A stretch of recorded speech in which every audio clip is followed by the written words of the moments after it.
మమ్ముట్టి త్రిపాత్ర అభినయం చేసిన మలయాళ చిత్రం పలేరి మాణిక్యం. 2009లో రంజిత్ తెరకెక్కించిన ఈ సినిమా ఘన విజయం సాధించింది.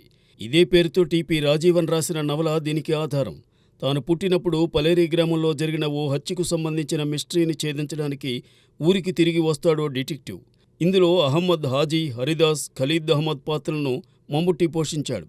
శ్వేతా మీనన్, మైథిలి కీలక పాత్రలు చేశారు. కేరళ స్టేట్ అవార్డులను అందుకున్న ఈ సినిమాను ఈ నెల 20న రీరిలీజ్ చేయాలని అనుకున్నారు. కానీ అనివార్యంగా అది ఇప్పుడు అక్టోబర్ 4కి పోస్ట్పోన్ అయింది. ప్రస్తుతం తెలుగులోనే కాకుండా ఇతర చిత్రసీమల్లోనూ రీరిలీజ్ హంగామా సాగుతోంది. మరి 1950 నేపథ్యంలో రూపుదిద్దుకున్న పలేరి మాణిక్యంకు ఇప్పుడు ఎలాంటి ఆదరణ లభిస్తుందో చూడాలి. కబాలీ ఫేమ్ సాయి ధన్సిక తెలుగులో హీరోయిన్ ఓరియంటెడ్ మూవీ చేస్తోంది. తాజాగా ఆమె టైటిల్ రోల్లో దక్షిణ అనే చిత్రాన్ని రూపొందించారు ఓషో తులసిరామ్. గతంలో మంత్ర, మంగళ సినిమాలతో ఆయన మేకర్గా మంచి గుర్తింపు తెచ్చుకున్నారు. ఈ సినిమాలో మహాభారత్ మర్డర్స్ ఫేమ్ రిషిబ్ బసు కీలక పాత్రను పోషించారు. ఇటీవల దర్శకుడు బుచ్చిబాబు చేతుల మీదుగా విడుదలైన ట్రైలర్కు మంచి స్పందన లభించిందని నిర్మాత అశోక్ షెండే తెలిపారు. అక్టోబర్ 4న విడుదల కాబోతున్న సైకో థ్రిల్లర్ దక్షిణ చిత్రాన్ని నైజాం ఏరియాలో మైత్రి మూవీ మేకర్స్ రిలీజ్ చేస్తోంది. దళపతి విజయ్ రాజకీయ పార్టీని పెట్టి రాబోయే అసెంబ్లీ ఎన్నికల్లో ఫోకస్ పెడుతున్న నేపథ్యంలో ఇక ఆయన నటనకు స్వస్తి చెబుతారనే ప్రచారం ముమ్మరంగా సాగుతోంది. ఈ నేపథ్యంలో ఇటీవల ప్రకటించిన దళపతి విజయ్ 69వ సినిమానే ఆయన చివరి చిత్రమని కొందరు చెబుతున్నారు. వినోద్ దర్శకత్వం వహిస్తున్న ఈ సినిమాలో ప్రతినాయకుడి పాత్రను బాబీ డియోల్ చేయబోతున్నాడని కొంతకాలంగా ప్రచారం జరుగుతూ వచ్చింది. అయితే ఇప్పుడు ఆయన స్థానంలో ప్రకాష్ రాజ్ పేరు వినిపిస్తోంది. గతంలో విజయ్, ప్రకాష్ రాజ్ గిల్లీ, శివకాశి, పొక్కిరి, విల్లు వంటి విజయవంతమైన చిత్రాల్లో నటించారు.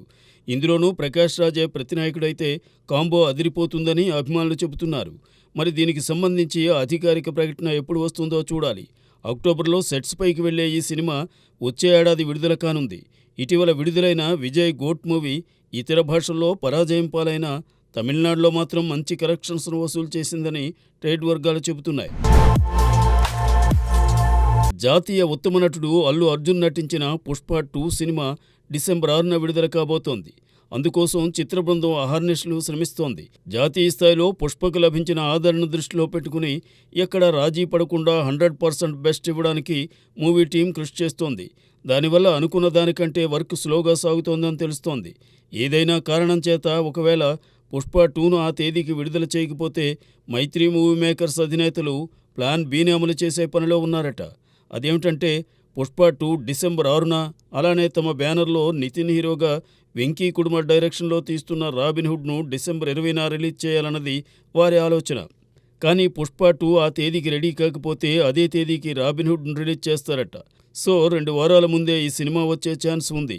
ఈ నిర్ణయం వెనుక గేమ్ చేంజర్ రిలీజ్ కూడా ఓ కారణం. రాబిన్హుడ్ రిలీజ్ డేట్ను ప్రకటించినప్పుడు అది సోలో రిలీజ్. ఆ తర్వాతే డిసెంబర్ 20 తేదీకి Ram Charan game changer, Hollywood movie ముసాఫా, వేట్రిమారన్ విడుదలై 2 రిలీజ్ అవుతున్నట్టు ప్రకటనలు వచ్చాయి. సో అలాంటప్పుడు డిసెంబర్ 20న కాకుండా రాబిన్హుడ్ను 6వ తేదీకి తీసుకురావడమే బెటర్ ఆప్షన్ అని అంటున్నారు. వేదిక నాయికగా డాక్టర్ హరిత గోగినేని దర్శకత్వంలో ఏఆర్ అభినర్మించిన సినిమా ఫియర్. ఇండియాలో ఇంకా ఈ సినిమా విడుదల కాకుండానే అంతర్జాతీయ స్థాయిలో దాదాపు 60 అవార్డులను ఈ సినిమా గెలుచుకుంది. ఇది భారతీయ చిత్రానికి దక్కిన గౌరవంగా తాను భావిస్తున్నానని దర్శకురాలు హరిత గోగినేని తెలిపారు. శుక్రవారం హైదరాబాద్లో జరిగిన ఫియర్ మూవీ టీజర్ ఆవిష్కరణ కార్యక్రమంలో చిత్ర బృందం పాల్గొంది. ఇందులో Arvind Krishna special role play చేశారు. టీజర్ ఆవిష్కరణ కార్యక్రమంలో ఇనయా సుల్తానా, మేకా రామకృష్ణ, సాహితీ అనీష్ కురువిల్లా, మ్యూజిక్ డైరెక్టర్ అనూప్ రూబెన్స్ పాల్గొన్నారు. తనకు వ్యక్తిగతంగా కమర్షియల్ సినిమాలంటే ఇష్టమైన తన భార్య హరిత సస్పెన్స్ థ్రిల్లర్ మూవీ కథ చెప్పిందని, అది నచ్చి తాను ఈ సినిమా నిర్మించానని ఏఆర్ అభి చెప్పారు. ఫియర్ టీజర్ చూసిన తరువాత తన స్ట్రెస్ మొత్తం పోయిందని హీరోయిన్ వేదిక చెప్పింది. ఈ సినిమా పాన్ ఇండియా స్థాయిలో త్వరలోనే విడుదల కానుంది.